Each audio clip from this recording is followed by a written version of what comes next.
ഇക്കയുടെ ആദ്യത്തെ 100 കോടി ആവട്ടെ, മോഹൻലാലിലൂടെ ഇക്ക ആദ്യം 100 കോടി അടിക്കുന്നു. ഒരു മാസ് പടമായിട്ട് എനിക്ക് ഫീൽ ചെയ്യുന്നില്ല. അപ്പൊ അങ്ങനെ ഒരു പടം വന്നു കഴിഞ്ഞാൽ ഉറപ്പായിട്ട് മലയാളത്തിൽ സക്സസ് ആവുമെന്ന് അറിയില്ല.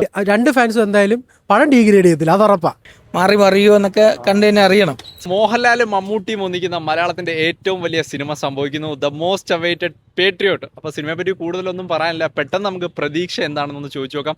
പേട്രിയോട്ടിനെ പറ്റിയുള്ള നിങ്ങളുടെ എക്സ്പെക്ടേഷൻ എന്താണെന്നൊക്കെ കമന്റ് ചെയ്തേക്കുക. ടിക്കറ്റ് എടുത്ത് സിനിമയ്ക്ക് വെയിറ്റ് ചെയ്തിരിക്കുന്ന ഒരു വീഡിയോ ഇപ്പോൾ തന്നെ ഒന്ന് ഹൈപ്പ് ചെയ്തു. നേരെ പേട്രിയോട്ട് എക്സ്പെക്ടേഷൻസ്. മമ്മൂട്ടി മോഹൻലാൽ എന്ന് പറയുമ്പോഴത്തേക്ക് മഹേഷ് നാരായണൻ അതിലെന്തെങ്കിലുമൊക്കെ ഒരു സാധനം ഫാൻസിന് വേണ്ടി എന്തായാലും ഒരു സംഭവം, ഒരു ഇൻട്രോയോ അങ്ങനെ എന്തെങ്കിലുമൊക്കെ സംഭവങ്ങൾ, എന്തായാലും ഒരു ട്വിസ്റ്റോ അങ്ങനെ എന്തെങ്കിലുമൊക്കെ സംഭവം അതിനെ ഒളിപ്പിച്ച് വെച്ചിരിക്കും.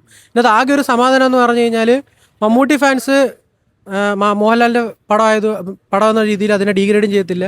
മോഹൻലാൽ ഫാൻസ് മമ്മൂട്ടി ഫാൻസിൻ്റെ പടമായതുകൊണ്ട് അങ്ങനെ രണ്ട് ഫാൻസും എന്തായാലും പടം ഡീഗ്രേഡ് ചെയ്യത്തില്ല, അത് ഉറപ്പാണ്. പക്ഷേ ട്രെയിലറിൽ ഒരുപാട് അപാകതകളുണ്ട്. ഇപ്പോൾ VFXൻ്റെ പാർട്ടാണെങ്കിലും സ്റ്റണ്ടിൻ്റെ പാർട്ടാണെങ്കിലും ഒക്കെ. പക്ഷേ the big guns of Mollywood ഒരുപാട് കാലങ്ങൾക്ക് ശേഷം ഒരു സിനിമയിൽ ഒത്തുചേരുന്നു എന്നുള്ള സന്തോഷമുണ്ട്. നമ്മൾ മോഹൻലാലിനെ എപ്പോഴും ഒരു മാസ് പരിവേഷത്തിലോ അല്ലെങ്കിൽ ഒരു ഓവർ ദ ടോപ്പ് ക്യാരക്ടറായിട്ടാണ് നമ്മൾ കാണുന്നത്.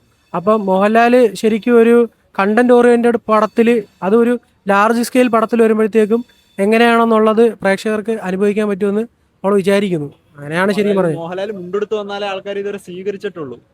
മോഹൻലാൽ മുണ്ടോ കൈലിയൊക്കെ കൊടുക്കുന്ന എല്ലാവരും സ്വീകരിക്കാറുണ്ട്. മമ്മൂട്ടിയെ കൊണ്ട് സ്റ്റൺസ് എത്രത്തോളം പുൾ ഓഫ് ചെയ്യാൻ പറ്റും എന്നുള്ള കാര്യമാണ് അല്ലെങ്കിൽ, കാരണം ഇത് ഭയങ്കര ആക്ഷൻ ബാക്ക്ഡ് ആയിട്ടുള്ള പടമാണെന്നാണ് മഹേഷ് സാർ പറഞ്ഞിരിക്കുന്നത്. അതെന്തായാലും മലയാളത്തിൽ ഇൻഡസ്ട്രി ഹിറ്റ് തന്നെയായിരിക്കും. കാരണം പാട്രിയറ്റിൽ ഇത്രയും ആക്ടേഴ്സ് ഉണ്ടായതുകൊണ്ട് ഒരു ഫസ്റ്റ് തള്ളിക്കയറ്റവും എല്ലാം നല്ലപോലെ കാണും. പിന്നെ ഫാമിലി ഓഡിയൻസ് എന്തായാലും കയറും. അപ്പം ഇൻഡസ്ട്രി ഹിറ്റ് എന്നുള്ള സാധനം എന്തായാലും ഉറപ്പാണ്.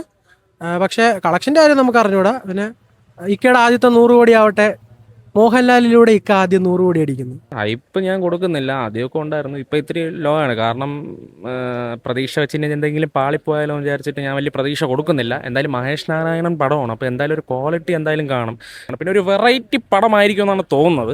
ഇതുവരെ മലയാളത്തിൽ കാണാത്ത ഒരു സംഭവമാണെന്ന് തോന്നുന്നു. ഒരു ആക്ഷൻ ബ്ലോക്ക് ഒക്കെ അവർ ഓൾറെഡി വെച്ചിട്ടുണ്ട്. അപ്പോൾ ഒരു ക്യാരക്ടറിന് അങ്ങനെ ഒരു മാസ് പരിപാടി വെക്കുവാൻ ചാൻസ് ഉണ്ടോ?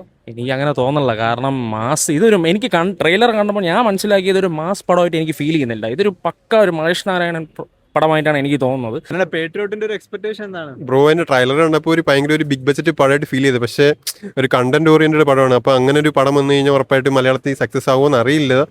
പക്ഷേ കുറച്ചും കൂടെ ഒരു മോഹൻലാൽ എന്ന് പറയുമ്പോൾ നമ്മൾ സെലിബ്രേറ്റ് ചെയ്യപ്പെടുന്ന നടനാണ്. അപ്പം കുറച്ചും കൂടെ ഒരു കണ്ടന്റ് ഓറിയേഷൻ മാറി കുറച്ചും കൂടെ ഫാൻസിന് എൻജോയ് ചെയ്യുന്ന തരത്തിൽ എന്തെങ്കിലുമൊക്കെ സംഭവങ്ങൾ സിനിമയിൽ ഉണ്ടെങ്കിൽ ഉറപ്പായിട്ട് ഒരു സിനിമ ഒറ്റയടിക്കാൻ ഒരു 3 days കൊണ്ട് തന്നെ 100 കോടി അടിക്കുക. അല്ലാതെ ഒരു പക്ക ഒരു കണ്ടന്റ് ഓറിയന്റഡ് പടമാണെങ്കിൽ മിക്കവാറും ഒരു ഫസ്റ്റ് ഡേ ഉള്ള ഒരു തള്ളിക്കയറ്റം കഴിഞ്ഞ് കഴിഞ്ഞാൽ സിനിമയ്ക്ക് പിന്നെ ആൾ കയറുമെന്ന് അറിയില്ല. പക്ഷേ അതിനകത്ത് തന്നെ മെയിൻ പ്രശ്നം ഈ VFXും CG ഒക്കെ നമ്മൾ കണ്ടതാണ്. ട്രെയിലറിൽ പല സീൻസിലും VFXും CG ഒക്കെ ഭയങ്കര മിസ്സിംഗ് ആണ്.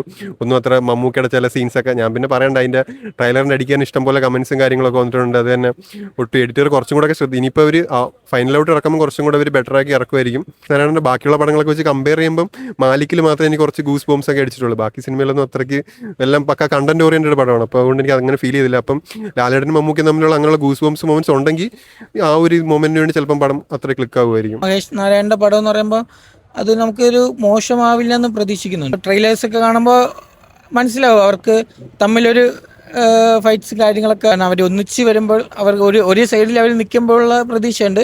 പിന്നെ സ്റ്റോറി വൈസ് എങ്ങനെയാണെന്ന് അറിയത്തില്ലല്ലോ. അപ്പോൾ അതിനി മാറി മറിയോ എന്നൊക്കെ കണ്ടു തന്നെ അറിയണം.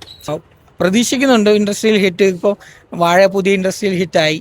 അപ്പോൾ അതിന് മുകളിൽ തന്നെ നിൽക്കുമെന്ന് പ്രതീക്ഷിക്കുന്നു ഇവർക്ക് രണ്ടുപേർക്കും. പിന്നെ മമ്മൂട്ടി ഫാൻസിന് വേണമെങ്കിൽ 100 കോടി സംഭവം മമ്മൂട്ടിക്ക് വരും എന്ന് തന്നെ പ്രതീക്ഷിക്കുന്നു.